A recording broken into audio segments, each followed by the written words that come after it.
Good morning students. আগের ক্লাসে তোমাদের হ্যাজার্ড এবং ডিজাস্টারের কিছুটা পার্ট আলোচনা করেছিলাম। আজকে তোমাদের বলছি রেজিলিয়েন্স নিয়ে। The term resilience is derived from the Latin resilio, meaning to jump back. অর্থাৎ রেজিলিয়েন্স কথাটা এসছে একটা ল্যাটিন ওয়ার্ড রেজিলিও থেকে, যেটার অর্থ হচ্ছে পূর্বাবস্থায় ফিরে আসা। ওকে, তো ইঞ্জিনিয়ারিং পয়েন্ট অফ ভিউ থেকে রেজিলিয়েন্স বলতে বোঝায় একটা মেটেরিয়ালের স্প্রিং ব্যাক করে আগের অবস্থায় বা আগের শেপে ফিরে আসা। ওকে, এই কনসেপ্টটা কে দিয়েছিলেন? Ecologist C.S. হলিং 1973-তে রেজিলিয়েন্স কনসেপ্টটা ইন্ট্রোডিউস করেছেন। Resilience system tends to reduce physical damage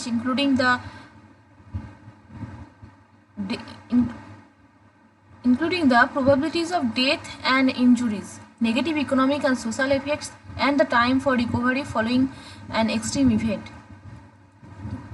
resilience system বিভিন্ন যে ন্যাচারাল হ্যাজার্ড বা ডিজাস্টারের যে ফিজিক্যাল ড্যামেজ, সেই ড্যামেজটাকে রিডিউস করতে সাহায্য করে এবং মৃত্যু হার বা ইনজুরিজ, এই যে সম্ভাবনা থাকে ডেথ বা ইনজুরির যে সম্ভাবনা, সেটাকেও হ্রাস করে। এর সাথে কি করে না, নেগেটিভ সোশ্যাল বা ইকোনমিক যে লস হয় সেই এফেক্টটাকেও কমাতে সাহায্য করে। And the time for recovery following an extreme event, এবং একটা এক্সট্রিম ইভেন্ট বা একটা দুর্ঘটনা বা প্রাকৃতিক দুর্যোগের পরবর্তী সময়ে বা প্রাকৃতিক বিপর্যয়ের পরবর্তী সময়ে পূর্বাবস্থায় ফিরে আসতে, খুব তাড়াতাড়ি পূর্বাবস্থায় ফিরে আসতে সাহায্য করে। Resiliency reflects a concern of improving the capacity of both physical and human system to respond and recover from extreme natural events. তো ফিজিক্যাল এবং হিউম্যান বোথ এই দুটো সিস্টেম কীভাবে পূর্বাবস্থায় ফিরে আসার জন্য কীভাবে রেসপন্ড করছে এবং কত তাড়াতাড়ি রিকভার হচ্ছে, এই সিস্টেমটাকে বলা হচ্ছে রেজিলিয়েন্স। আবার দেখো, আবার বলা যায় যে resilience May refer to extent to which a system is able to absorb the adverse effect of a disaster, or it may refer to the recovery time for returning after a disaster. অর্থাৎ resilience বলতে একটা ডিজাস্টারকে কোপ with a disaster, অর্থাৎ একটা disaster এর সাথে তার adverse effect কতটা অ্যাবজর্ব করতে পারছে একটা সোসাইটি বা একটা এরিয়া, একটা রিজিয়ন, তার একটা ডিজাস্টারের অ্যাডভার্স এফেক্টকে কতটা অ্যাবজর্ব করতে পারছে বা কীভাবে সেটাকে কাটিয়ে উঠতে পারছে, এবং তার রিকভারি টাইম কত তাড়াতাড়ি সেটাকে রিকভারি করছে, সেই ক্ষয়ক্ষতিটা কত তাড়াতাড়ি রিকভারি করছে, এই সিস্টেমটাই হচ্ছে resilience. The ability or capacity to cope with and recover from impacts of disaster is central theme of resilience. তাহলে রেজিলিয়েন্সের সেন্ট্রাল থিম কি না, একটা ডিজাস্টারের যে ইম্প্যাক্ট থেকে কত তাড়াতাড়ি রিকভারি করা যায় বা একটা ডিজাস্টারের ইম্প্যাক্টকে কতটা অ্যাবজর্ব করা যায় বা সহ্য করা যায়, সহন ক্ষমতা কতটা।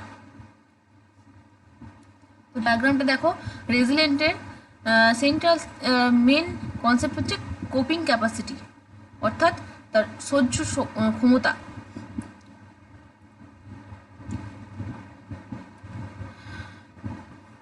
রেজিলিয়েন্সের যে ফ্রেমওয়ার্কটা দেখো, the multidisciplinary centre for earthquake engineering research, university buffalo, USA, developed R4 framework for resilience. R4 বলতে কি কি না, রোবাস্টনেস, রিডান্ডেন্সি, রিসোর্সফুলনেস অ্যান্ড র্যাপিডিটি, এই চারটে ওয়ার্ডকে একসাথে বলা হচ্ছে R4 ফ্রেমওয়ার্ক, যেটা রেজিলিয়েন্সের ফ্রেমওয়ার্ক বোঝানো হচ্ছে। রোবাস্টনেস কি? Robustness refers to the ability of system elements and other units of analysis to withstand a given magnitude of disaster without significant degradation or loss of function. Robustness then reflects the inherent strength of a system. অর্থাৎ robustness বলতে একটা system বা একটা society বা একটা সিস্টেমের ability বোঝাচ্ছে। Ability বলতে তার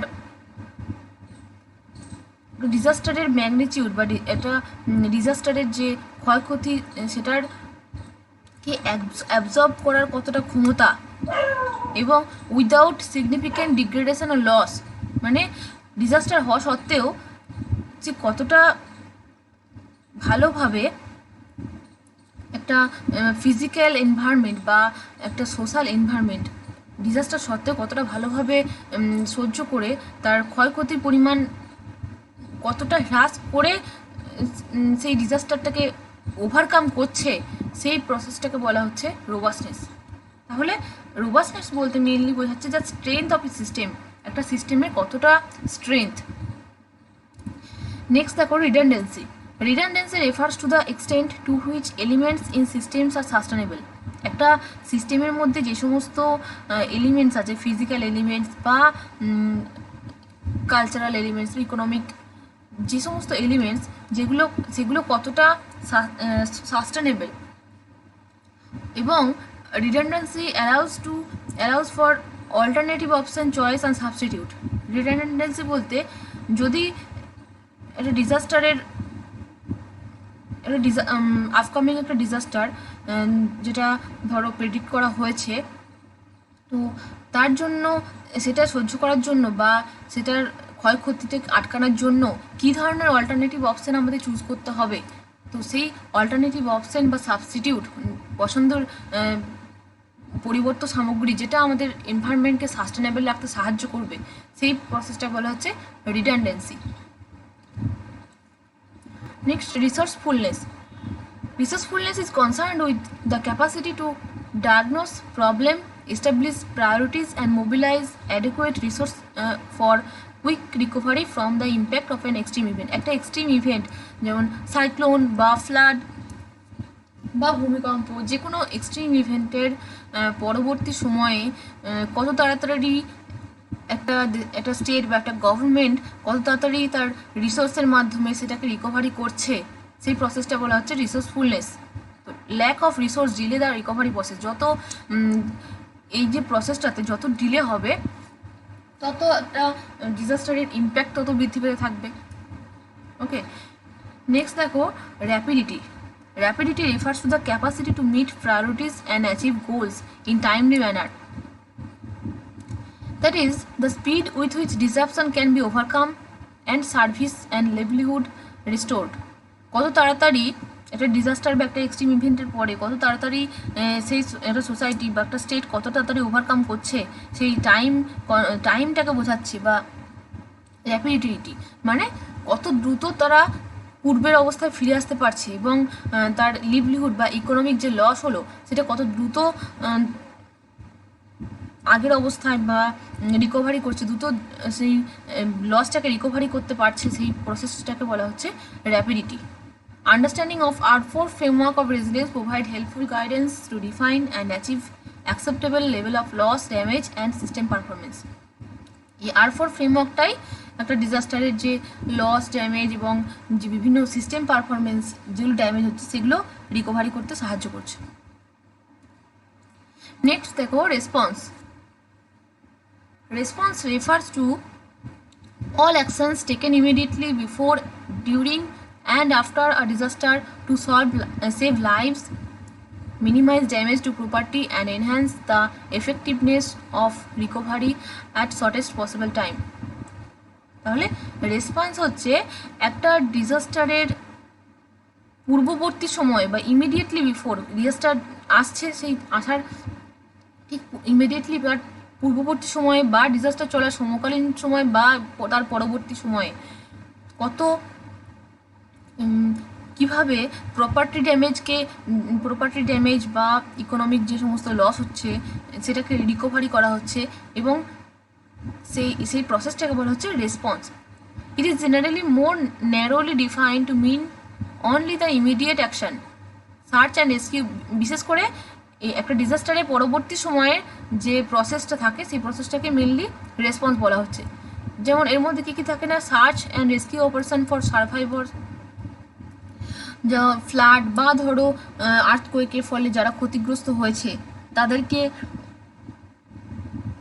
খুঁজে বের করা এবং তাদের সেই দ্রুত তাদের সেখান থেকে রেস্কিউ বা উদ্ধার করা সার্ভাইভারদের, এবং এমার্জেন্সি মেডিকেল কেয়ার, তাদের জন্য মেডিকেল ফেসিলিটিস দেওয়া for the injured, including mental health counseling, the proper identification and deposition of dead bodies.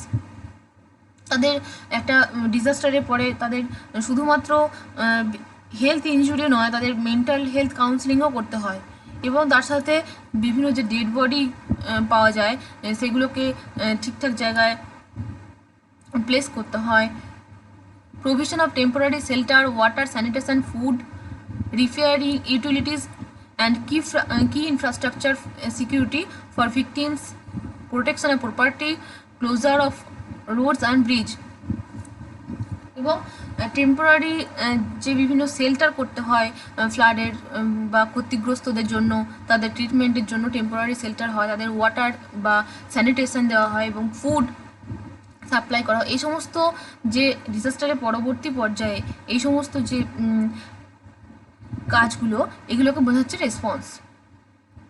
এবং তাদের যে যে সমস্ত মানুষ ক্ষতিগ্রস্ত হয়েছে, তাদের যে প্রপার্টি ড্যামেজ হয়েছে সেগুলোকে কিছুটা রেস্কিউ করা, এবং আর্থকোয়েক বা ল্যান্ডস্লাইডের ফলে বিভিন্ন রোড বা ব্রিজ যে ক্লোজ হয়ে যায় সেগুলোকে তাড়াতাড়ি ক্লিয়ার করা, এই সমস্ত কাজ রেসপন্সের মধ্যে পড়ছে।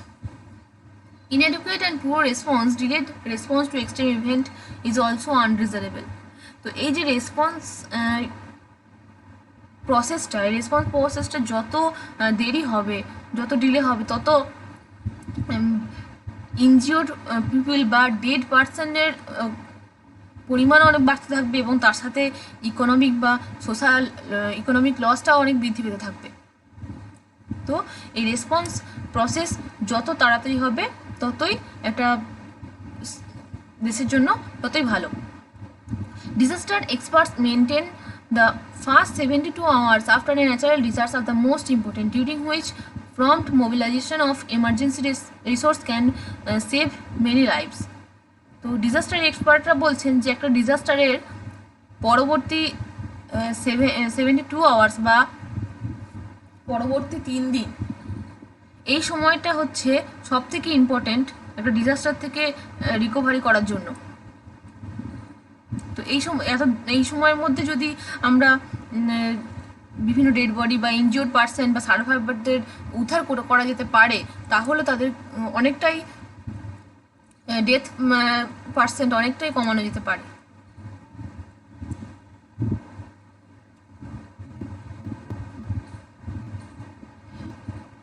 নেক্সট দেখো search and rescue operation.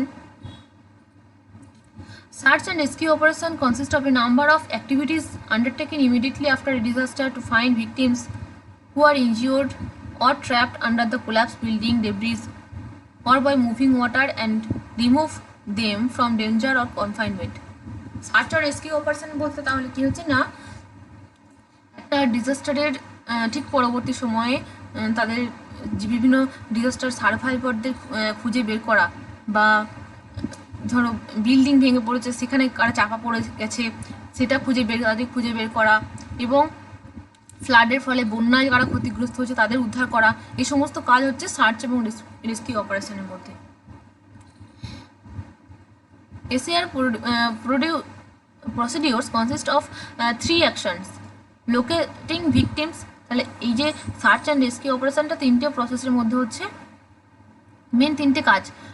Locating victims মানে যারা ভিকটিমস তাদেরকে খুঁজে বের করা, rescuing them from whatever condition has trapped them, তারা যে অবস্থাতে আছে তাদেরকে সেখান থেকে উদ্ধার করা, and providing basic first aid, এবং তাদের প্রাথমিক চিকিৎসা তাদের দেওয়া। এই 3টে হচ্ছে মেন কাজ সার্চ অ্যান্ড রেস্কিউ অপারেশনের মধ্যে। Providing food and water to trap victims is also responsibility of SR person. এছাড়া আরও অন্যান্য কাজ হচ্ছে তাদেরকে ফুড এবং ওয়াটার সাপ্লাই করা। Victims friend, family members, neighbours and others often participate in SR operation. এই যে সার্চ অ্যান্ড রেস্কিউ অপারেশনের মধ্যে শুধু যে ডিজাস্টার ম্যানেজমেন্ট টিমরা কাজ করে তা নয়, পাশাপাশি যে নেবার বা ফ্যামিলি মেম্বার তারাও এই সার্চ অ্যান্ড রেস্কিউ অপারেশনের মধ্যে তারাও ইনক্লুডেড। নেক্সট দেখো emergency medical care. Natural disasters are responsible for thousands of deaths and injuries each year worldwide. The nature of injuries incurred different from one type of disaster to another, as well as between developed and developing countries. বিভিন্ন natural ডিজাস্টারের ফলে দেখা যায় যে বিভিন্ন গোটা পৃথিবীতে প্রত্যেক বছর হাজার হাজার মানুষ মারা যাচ্ছে, এবং প্রত্যেকটা দেশে বা ডেভেলপ এবং ডেভেলপিং কান্ট্রির মধ্যে এই যে ডিজাস্টারেরও পার্থক্য আছে, এবং ডিজাস্টারের ফলে ইনজিওর যে পার্সন তাদেরও তাহলে ইনজুরিজও পার্থক্য দেখা যাচ্ছে।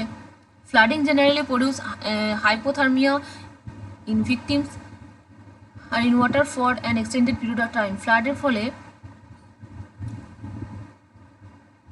যে সমস্ত মানুষ ক্ষতিগ্রস্ত হচ্ছে বা যারা একটা লং টাইম ওয়াটারের মধ্যে থাকছে তাদের মধ্যে কি দেখা যায় না, হাইপোথার্মিয়া দেখা যাচ্ছে।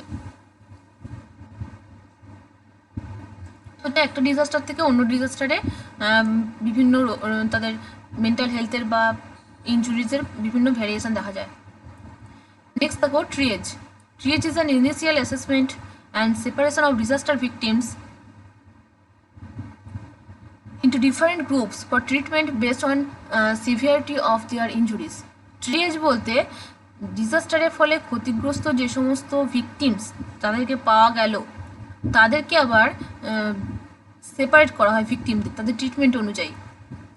কারদের শুধুমাত্র প্রাথমিক চিকিৎসা দরকার বা কার অবস্থা খুবই শোচনীয় তাদেরকে কি ইমিডিয়েট হসপিটালাইজ করতে হবে, তো এইভাবে তাদেরকে এটা সেপারেট করা হয়। এই প্রসেসটাকে বলা হচ্ছে ট্রিয়েজ।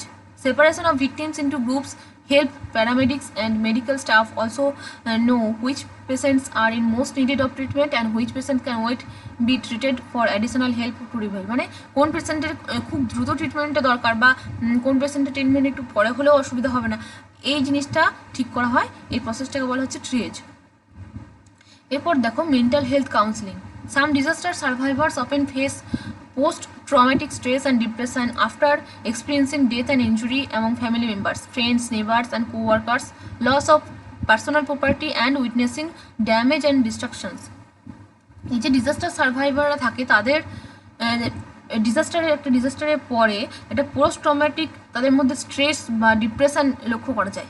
ডিপ্রেশনের বিভিন্ন কারণ হতে পারে, তাদের এই হঠাৎ একটা ডিজাস্টার ফেস করার জন্য প্রবলেম হয়, বা তাদের নেবার বা ফ্যামিলি মেম্বাররা ডেথ বা ইনজুরি হওয়ার ফলেও তাদের মধ্যে একটা মেন্টাল ডিসঅর্ডার দেখা যেতে পারে, এবং তাদের পার্সোনাল প্রপার্টি লস হয়। এইসব বিভিন্ন কারণে তাদের মেন্টাল হেলথে প্রবলেম দেখা যায়। All cause psychological stress of different type. এগুলোর ক্ষেত্রে বিভিন্ন রকম সাইকোলজিক্যাল স্ট্রেস দেখা যেতে পারে। One such stress is referred to post traumatic stress disorder or critical incident stress. দু ধরনের স্ট্রেস হয়, একটা হচ্ছে পোস্ট ট্রমেটিক স্ট্রেস ডিসঅর্ডার আর একটা critical incident stress. Post traumatic stress disorder is a type of anxiety disorder which occur soon after a major trauma. বলছে একটা extreme event বা মেজর একটা ট্রমা যাওয়ার পরেই তার পরবর্তী মুহূর্তেই যে ডিসঅর্ডার দেখা যায় সেটা হচ্ছে পিটিএসডি বা post traumatic stress disorder. As a response to traumatic event, an individual may develop dissociate symptoms called acute stress disorder. এছাড়াও আরেকটা দেখা যায় acute stress disorder. Much of the initial health disaster response involves two primary goals: normalizing feelings, relaxing survivors that the strange and upsetting feeling they experience after a disaster are normal. তাদের যে মানসিক যে উদ্দীপনা বা তাদের stress সেগুলোকে কিছুটা normal করা, এবং তার সাথে কি না helping the survivor find effective ways of coping with any ongoing stress, এবং তাদেরকে একটা স্ট্রেসের সাথে সার্ভাইভ করার জন্য তাদের হেল্প করা বা সাহায্য করা।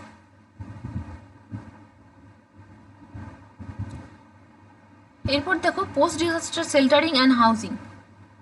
After a disaster in people's home are damaged or destroyed, families must seek alternative temporary housing until a permanent housing solution can be found. ধরো বন্যাতে বা সাইক্লোনের ফলে যাদের ঘরবাড়ি ক্ষতিগ্রস্ত হয়েছে বা ভেঙে গেছে, তাদের কি হয় না, পরবর্তী বাড়ি তৈরি করার আগে পর্যন্ত তাদেরকে একটা টেম্পোরারি আশ্রয় দিতে হয়, সেটাকে বলা হচ্ছে post disaster sheltering and housing. In general, earthquake, hurricanes, cyclones and flood render more people homeless than to do tornadoes or droughts. ওকে, তো টর্নেডো বা খরার থেকেও এই আর্থকোয়েক, হ্যারিকেন বা সাইক্লোন এবং ফ্লাড, এই সমস্ত কারণে অনেক বেশি মানুষ হোমলেস হয়ে পড়ে। ওকে, থ্যাংক ইউ।